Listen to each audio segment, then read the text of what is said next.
a ver todo lo que corresponde a los principios, perdón, aquí estaríamos, a eficiencia energética, ¿ya? Que es el último, digamos, capítulo de este módulo de diseño bioclimático y energía, donde los temas que vamos a ver en esta unidad corresponden a principios de eficiencia energética, permeabilidad de materiales, aislamiento térmico, diseño eficiente en instalaciones, eficiencia energética en instalaciones de iluminación y, perdón, voy a aceptar, y normativas sobre todo y soluciones, ¿ya?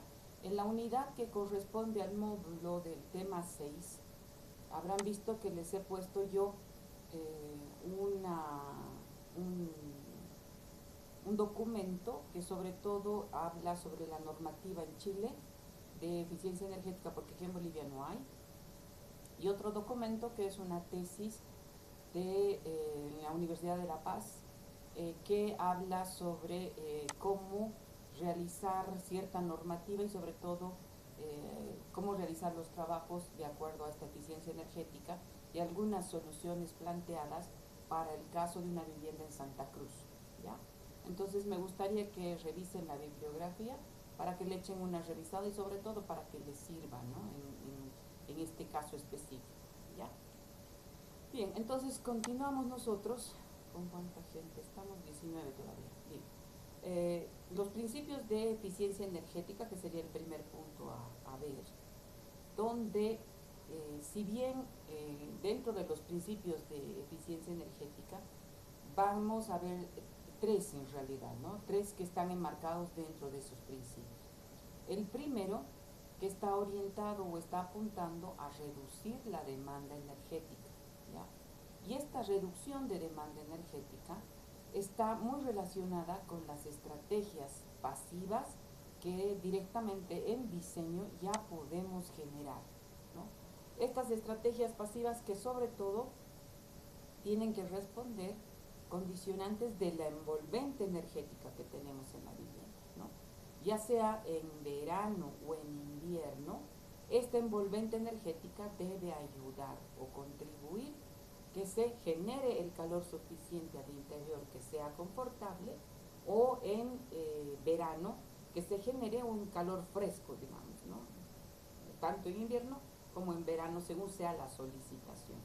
Entonces, para esto, una de las primeras condicionantes, ¿no?, de una eficiencia energética es reducir esta demanda, es decir, en invierno evitar que exista aire acondicionado, en lo más posible, garantizar.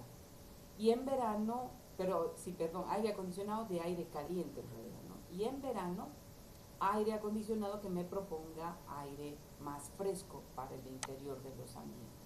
Entonces, esta es la primera condicionante, digamos, de la eficiencia energética. ¿Cómo vamos a hacer que esto ocurra? Bueno, vamos a hacer que esto ocurra siempre y cuando planteemos estas cuatro alternativas, digamos así, o cuatro condicionantes, ¿no? Una buena orientación, un control de la radiación solar, una alta compacidad, ¿ya? Iremos punto por punto mejor. Una buena orientación que ya hemos visto cuando veíamos el tema de la carta solar. ¿Cómo podemos garantizar una buena orientación? Si hacemos un estudio, ¿no?, serio de la ubicación de nuestro emplazamiento, verificamos la trayectoria del Sol, condicionamos a la orientación que va a tener según nuestro terreno, podemos saber exactamente cómo va a funcionar cada una de esas aberturas transparentes que vamos a tener según nuestra ubicación. Un buen control de radiación solar, ¿no? Entendiendo que el ingreso directo de sol en cada uno de estos espacios es y contribuye a una ganancia térmica, ¿no? Es decir, si dentro de lo que es el espacio voy a tener una alta superficie iluminada directamente por el sol, quiere decir que esa superficie va a tener una ganancia térmica. Me conviene en invierno, ¿por qué? Porque tengo temperaturas frías el exterior, pero también tengo temperaturas frías adentro. No me conviene en verano, porque tengo temperatura muy cálida afuera y necesito una temperatura fresca adentro, ¿no es cierto? Entonces ese es el control de la radiación solar. Otro punto, dice alta compacidad. ¿A qué se refiere? Se refiere a que eh, los elementos que ya habíamos hablado en el tema de las estrategias, mientras más juntos, ¿no? Mientras más densificados se encuentren, ¿no? Primero hablando en el conjunto en general, van a ser generadores de mayor calor y esto nos interesa en el tema de los climas fríos. ¿Ya? Mientras más separados pongamos nuestros elementos, ¿no? Vamos a permitir que la corriente de ventilación circule entre estos elementos, como se ve en la fotografía, y eso va necesariamente a reducir mis temperaturas. Por tanto, si yo tengo una ubicación en un lugar muy frío, tendré que tener una estructura más compacta. ¿Ya? Si yo tengo más bien una ubicación muy cálida, muy calurosa, lo ideal es que esté lo más ventilada posible, de modo que se pare probablemente en bloques y que la ventilación pase entre los bloques, ¿no? Otro punto importante es tener un buen aislamiento térmico. Está dentro de lo que es también la alta compacidad. ¿Por qué? Porque mientras más densos utilicemos o más materiales densos utilicemos, vamos a evitar lo que se llaman los puentes térmicos que hemos hablado, ¿no? La unión entre el muro, ¿no? La losa o el entrepiso probablemente, ¿no? Donde hay un cambio de material, ¿no? Probablemente en muro estamos utilizando un muro o un doble muro con, yo qué sé, con un elemento denso como una capa de poliestireno expandido o plastoformo proyectado, ¿no es cierto? Cámara de aire que me va a ayudar, etcétera, etcétera.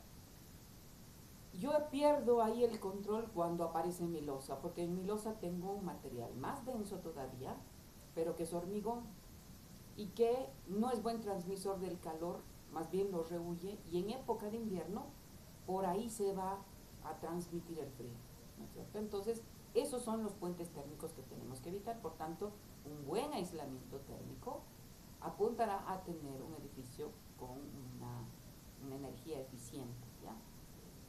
La alta hermeticidad, y esto sobre todo relacionado al tema de de las áreas acristaladas, ya sean puertas, ventanas. Si bien en nuestro medio, en Cochabamba, no tenemos este problema, porque hemos visto que las condicionantes probablemente del clima y la temperatura son muy horizontales, ¿no? No hay muchas variaciones. Pero hemos visto el caso de Potosí, por ejemplo, esta semana, el día de ayer nomás que ha nevado, ¿no? A plena nevada. Por tanto, en esos lugares hay que cuidar la alta hermeticidad, sobre todo en los espacios que son susceptibles de dejar pasar la corriente de aire. ¿Cuáles son? Los espacios acristalados. ¿Cuál podría ser la mejor propuesta para esas regiones? Unas ventanas o puertas, si fueran de vidrio, con acristalamiento doble, pero con el cuidado de que la carpintería tenga esa hermeticidad. Lamentablemente en nuestro medio la carpintería en una gran parte es de madera. E instalar este sistema de artefactos con alta hermeticidad en madera es muy complejo porque la madera es un material natural, que respira, que se hincha, que se dilata, lo que ustedes quieran. Por tanto, es imposible poner estos elementos, ¿no es cierto? La madera se me va a hinchar y el elemento va a quedar ahí rígido y va a dejar pasar más, o se me va, contraer y va a quedar el elemento ahí y va a dejar pasar el aire. Cuando se dilata probablemente hasta el artefacto haga volar, ¿verdad? Entonces es muy difícil de controlar. En otros medios, por eso les pongo aquí una fotografía, las ventanas tienen doble acristalamiento, pero sobre todo están hechos de elementos que no se dilatan, que son herméticos, que no se contraen, que pueden actuar con elementos permeables herméticos como similares a líneas de esponja, ¿no? Que puedan garantizar que no exista por ahí algún huequito donde se pueda meter el aire. es cierto? Y por lo general es la carpintería que conocemos de PVC actualmente. No sé si alguna vez ustedes han trabajado con este tipo de carpintería, que es una carpintería de PVC, de tecnología alemana que ya ha llegado a Cochabamba y que su fábrica creo que está en el kilómetro 5, creo, en la Blanco Galindo. No me acuerdo ahorita qué se llama, pero es una carpintería de PVC muy buena que permite incluso que de acuerdo a la manipulación de la manivela se pueda asegurar inmediatamente y la ventana pueda ser pivotante, ¿no? Pueda ser giratoria, la misma ventana con el mismo sistema, ¿no? Entonces esto me permite tener una alta hermeticidad. Lamentablemente ese punto no lo podemos subsanar acá, ¿ya? Como les vuelvo a reiterar, probablemente porque no tenemos temperaturas muy extremas y la carpintería de madera todavía no sirve, ¿ya? Otro elemento importante a considerar es el recuperador de calor, ¿no? Sobre todo en climas fríos, que esto ya no es pasivo, ¿no? Esto necesariamente es un sistema activo que permite que por medio de sensores, por medio de elementos, se pueda tomar la medición inmediata de qué es lo que está pasando al interior y se pueda accionar los mecanismos necesarios que permitan recuperar este calor si es que ha habido una fuga de aire frío que ha ingresado al lugar, ¿no? Entonces, estos elementos son los que responden a la primera condicionante. ¿Qué más? Vamos a ver, el segundo paso es satisfacer la demanda con energías renovables, ¿no? ¿Cómo vamos a satisfacer esta demanda con las energías renovables? Bien, con el uso de energías renovables que ya hemos hablado en el anterior capítulo, ¿no? La energía solar térmica, que es lo que hemos estado manejando hasta ahora, ¿no? Para la generación de agua caliente, la fotovoltaica para el manejo de electricidad, la geotérmica, por ejemplo, cuando hemos propuesto los tubos canadienses, ¿no? O los ductos canadienses, utilizan la energía geotérmica. ¿Por qué? Porque es un tubo que está debajo de la tierra y que a través de la inercia de la tierra, como hemos dicho, puede prevalecer el calor fresco o cálido, ¿no? La energía eólica o mini eólica también para la producción de electricidad. El uso de la biomasa, también hemos hablado como alternativa para el uso en vez de un combustible fósil, ¿no? Como combustible fósil. La generación y la microcogeneración para la producción de electricidad y de energía térmica también, y el aprovechamiento de residuos o la basura para obtener energía limpia, ¿no? Entonces estos son los elementos que podríamos utilizar como energías renovables. Y finalmente la tercera fase, que es utilizar instalaciones con máxima eficiencia energética, ¿no? Ya en nuestro medio contamos con varios artefactos que nos hablan de esa máxima eficiencia energética. Y ustedes se sentirán probablemente familiarizados con esta barrita, ¿no? ¿No? Una barrita que va del color rojo al color verde en degradé y que de acuerdo a lo que marque el electrodoméstico que uno esté comprando, nos dice si es menos eficiente o más eficiente. En realidad, si están marcando con la A y la B, quiere decir que es un electrodoméstico que tiene una máxima eficiencia energética. Si está entre los amarillos, digamos que está a un promedio y más tal vez a los tonos rojos que casi no tiene una eficiencia energética real, digamos, ¿no? Entonces, esto prima el momento incluso de intervenir dentro de una edificación. ¿Por qué? Porque cuando vean ustedes probablemente la temática de la certificación LEED, esto prima porque también prima los electrodomésticos que van a funcionar allá, el inodoro que se va a poner, la ducha que va a funcionar, etcétera, etcétera, ¿no es cierto? Entonces esto es parte condicionante para lograr una construcción eficazmente o que tenga eficiencia energética, perdón, ¿no? Entonces, estos son los condicionantes. ¿Qué más? Van a haber estudios como este, creo que en el documento que les he puesto en la plataforma tienen estos, ¿no?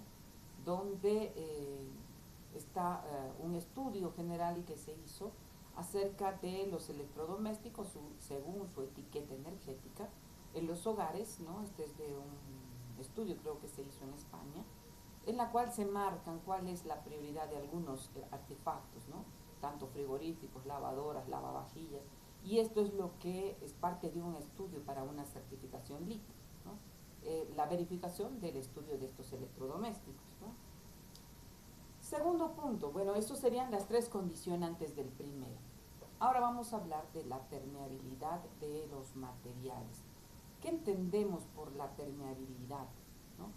Bueno, en realidad, más que hablar de permeabilidad de los materiales, lo que tenemos que pensar es la permeabilidad en los espacios transparentes, en los huecos en realidad de la construcción. La permeabilidad va a ser la propiedad de una superficie, que puede ser puerta o ventana, no la vamos a llamar muro porque en realidad es de un mismo material constante, y entre la separación de una ventana y un muro, ahí vamos a encontrar, ¿no?, un elemento que nos va a afectar en el tema de la ganancia térmica o la pérdida de calor, ¿no? Entonces ahí vamos a tener un problema, ¿no es cierto? Entonces cuando hablamos de la permeabilidad, va a ser ese lugar específico para ventana o muro que va a dejar pasar el aire y que se va a encontrar probablemente sometida a diferentes presiones, ¿no?, como se ve en la fotografía, ¿no?, que va a pasar la corriente de aire y va a intentar escabullirse por cualquier rinconcito para poder entrar, ¿no es cierto? Entonces, cuando hablamos de esta permeabilidad, vamos a hablar que se caracteriza por el paso del aire, que está expresada en metro cúbico hora, y en función a la diferencia de la presión, ¿no? Entonces, lo que se tiene que cuidar son estos encuentros. En nuestro país, nuevamente les digo, sobre todo en Cochabamba, no tenemos ese requerimiento. En otros países, la unión entre la ventana y el muro tiene que ser bien sellada. Y por lo general, la selladura se realiza con un material que venden en gas y que en contacto con el aire se expande, como el poliestireno expandido, ¿no es cierto?, en gas.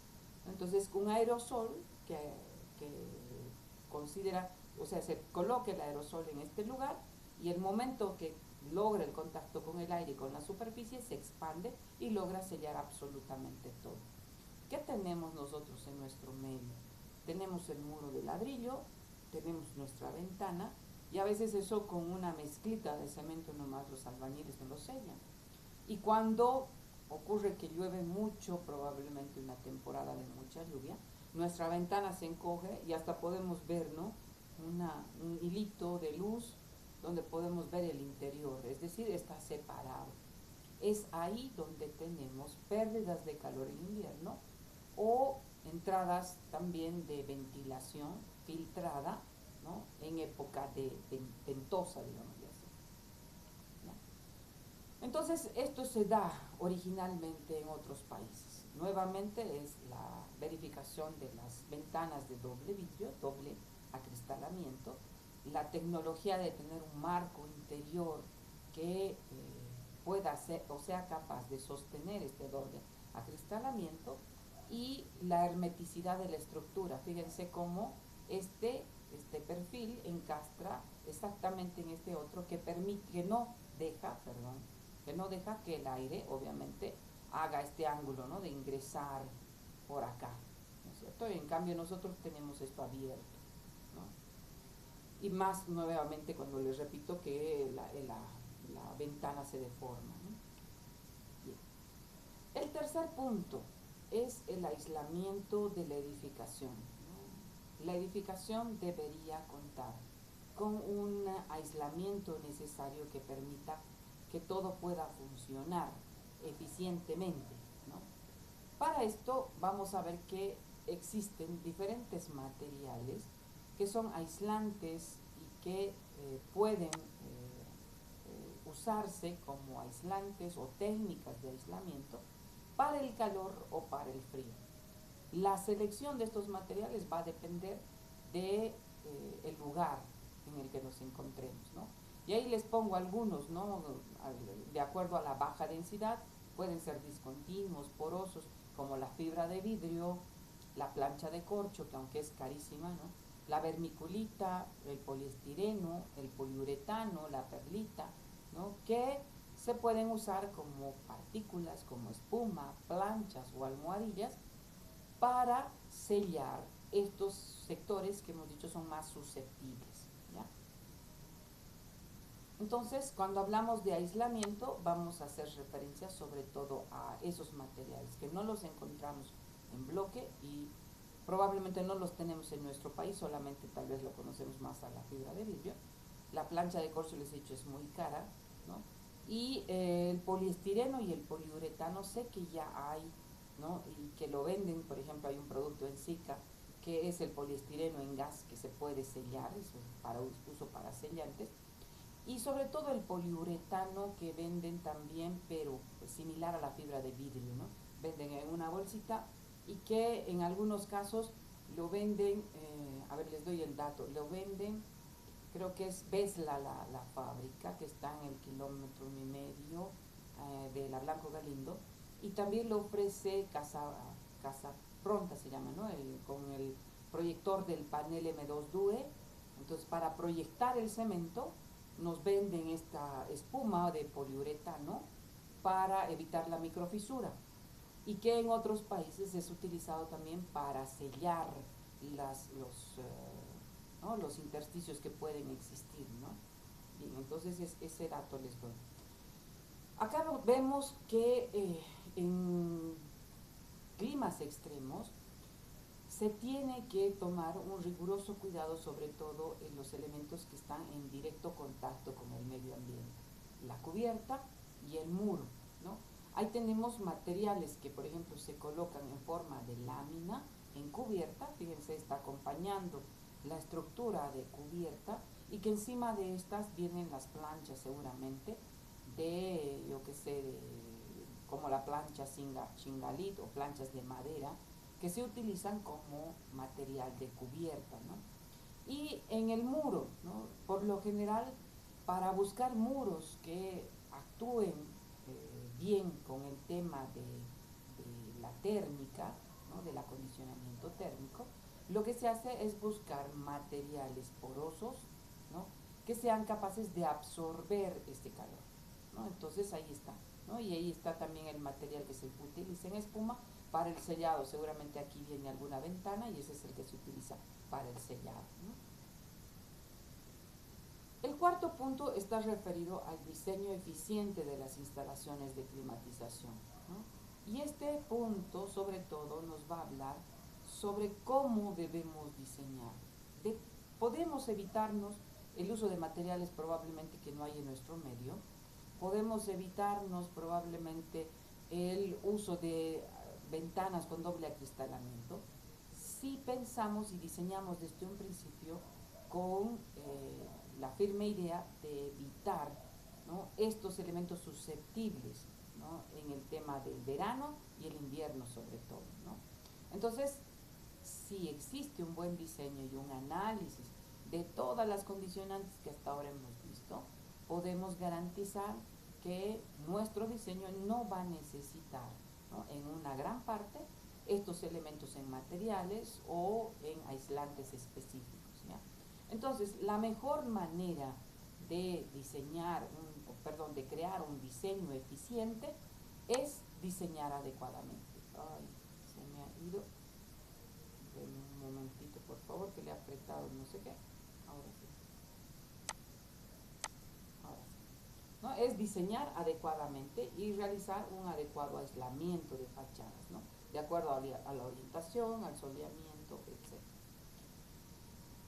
Verificar la velocidad de viento, la renovación de estos sistemas, ¿no? que van a estar relacionados obviamente con la energía, en el tema de calefacción, aire acondicionado, ventilación, iluminación, uso de electrodomésticos adecuados y la integración en realidad lo más que se pueda de estas energías renovables como energía solar térmica, geotérmica, aerotérmica, todo lo que hemos visto hasta ahora, ¿no es cierto? Que puedan ser incluidos dentro de nuestro diseño para que tengamos un diseño eficazmente energético, digamos, ¿no?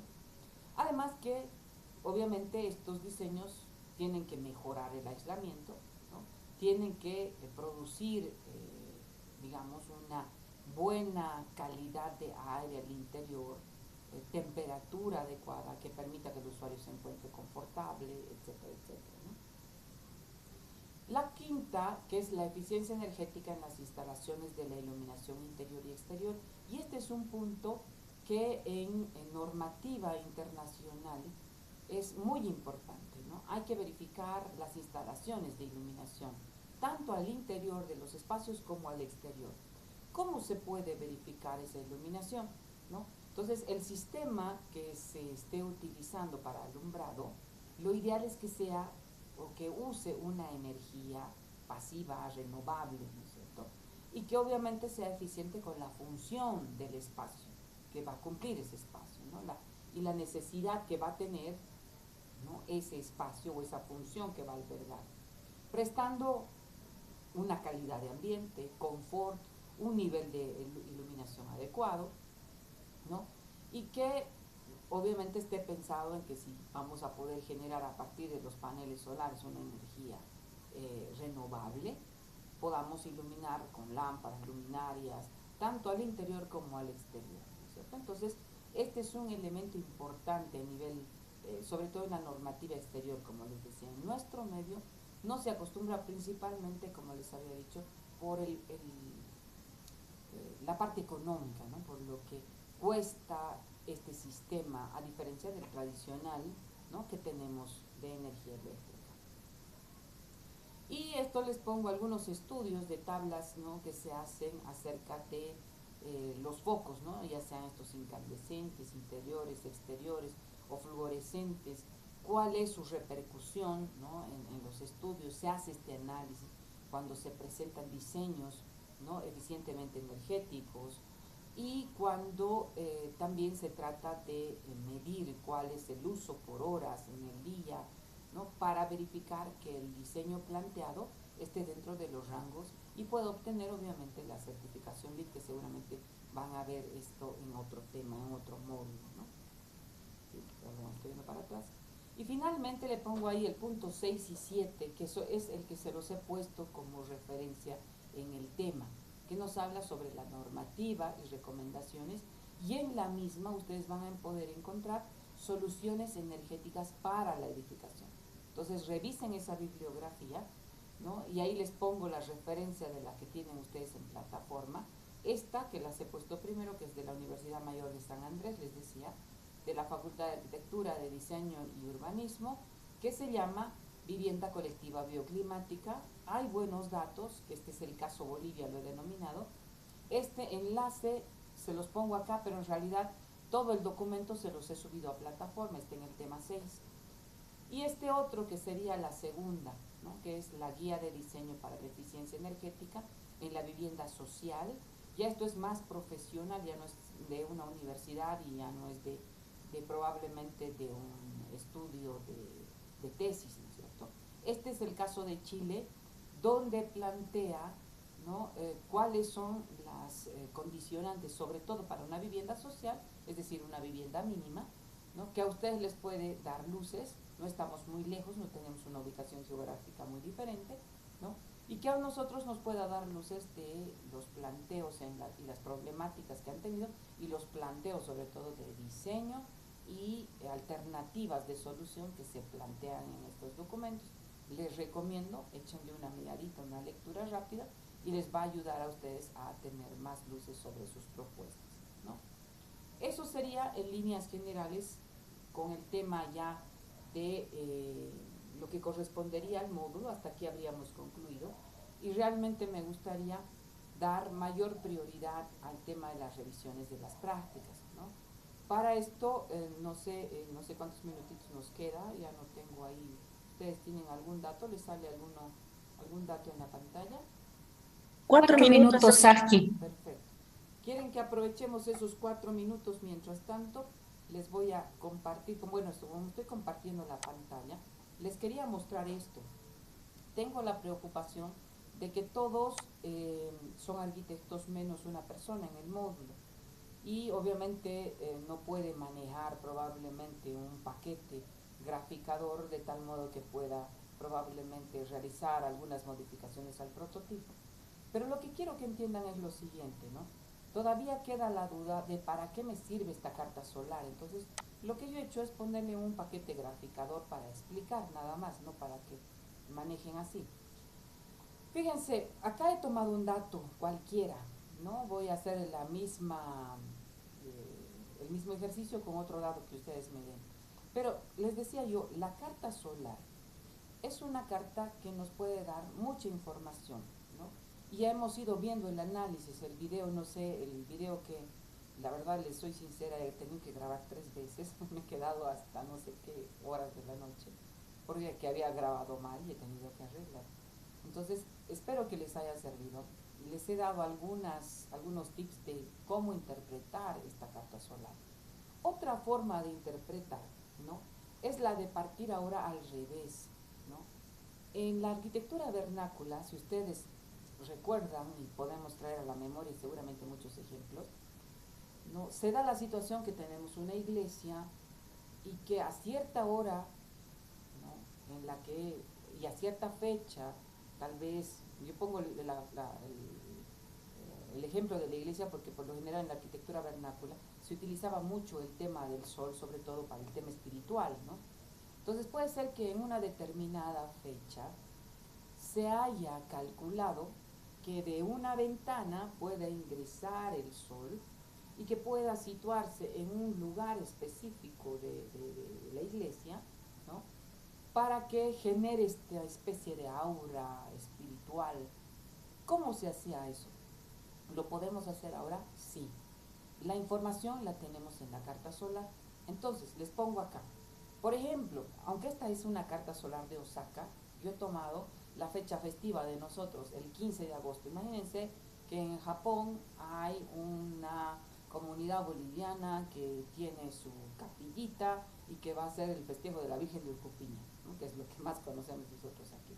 Entonces, quiere que en su festividad, ¿no? Nosotros le diseñemos una capillita de tal modo que el 15 de agosto, en la misa de las 10 de la mañana, que es la misa, digamos que central, ¿no? A tal hora específica, entre el sol y se refleje en la cruz, para que cree este aura. ¿Se puede hacer eso? Sí.